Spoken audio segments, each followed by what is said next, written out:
La informática tiene un campo de estudio amplio y vasto. Tan amplio que a veces nos parece hasta mágico el hecho de que funcione. Y es muy común que cometamos errores al momento de referirnos a ciertos aparatos electrónicos o al interactuar con el hardware o software que nos rodea. Nos sucede a todos y no hay por qué preocuparse, pues es culpa de la desinformación. Muchas veces compartimos información no verídica en nuestras redes sociales y así colaboramos a que la cadena de desinformación continúe.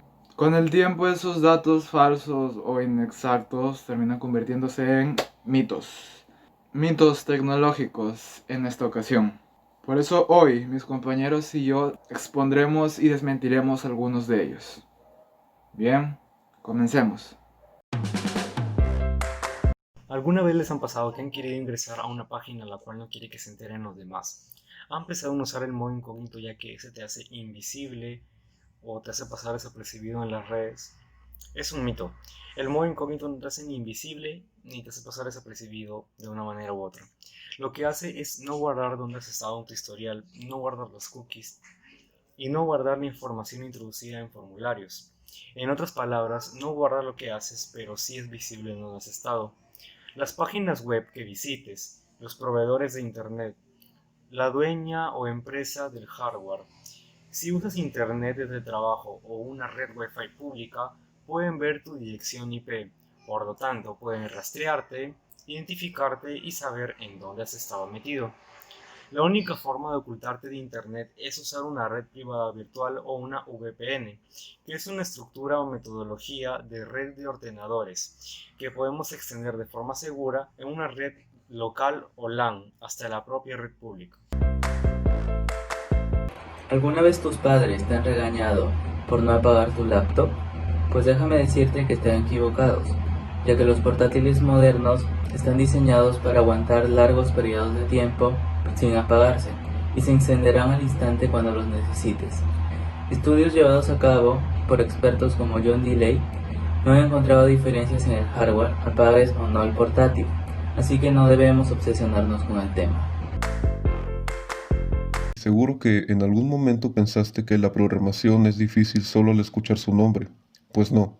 Y continuando con nuestro punto, ese es otro mito. Escucha, ¿sientes que vales para programar? Muchos creen que programar es una labor de mentes privilegiadas y es bastante raro porque solo pocos saben hacerlo. Sin embargo, programar es incluso más fácil que aprender un idioma, y existen lenguas de programación realmente sencillas que hasta un niño puede aprender. Cualquier persona está capacitada para aprender a programar, incluso los lenguajes más profesionales. Tampoco es necesario ser matemático, solo se necesita el álgebra básica que se aprende en la escuela. Se necesita determinación e imaginación. Es como si me preguntara si se necesitara ser un genio para leer. Todos deberían saber programar, y para que empieces te recomiendo Tinkercad, que cumple estas expectativas. Así que no te preocupes. Los Mac. ¿Quién no conoce estos dispositivos creados por la marca Apple que son considerados por muchos como lo mejor de lo mejor? Sin embargo, hay muchas cosas que dicen de estos dispositivos que realmente no son ciertas. Uno de estos mitos informáticos consiste en que a los Mac no les puede ingresar virus.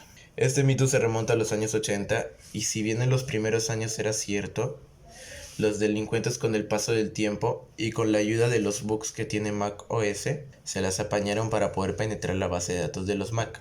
De hecho, y según el informe de Malwarebytes, el pasado 2017 el malware en Mac creció un 230% y además consiguió introducirse en el sistema a través de la App Store. También en un estudio de Avast se asegura que ese mismo año se bloquearon más de 250 millones de amenazas en Mac. En todo caso, en pleno 2020, los virus no son la mayor preocupación de los usuarios. Es más peligroso la suplantación de identidad y el software espía.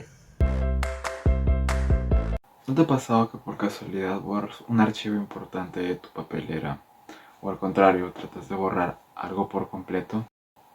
Pues hay algo que debes saber. Los archivos que borras de la papelera no desaparecen para siempre y se pueden recuperar. Cuando borramos un archivo, lo que hace el sistema operativo es marcar el espacio que ocupaba ese archivo como vacío o reutilizable. De modo que al guardar nuevos archivos, estos se sobrescriben donde estaba el archivo que queríamos borrar. Por lo tanto, esos archivos son recuperables, siempre y cuando otro archivo no haya ocupado su lugar.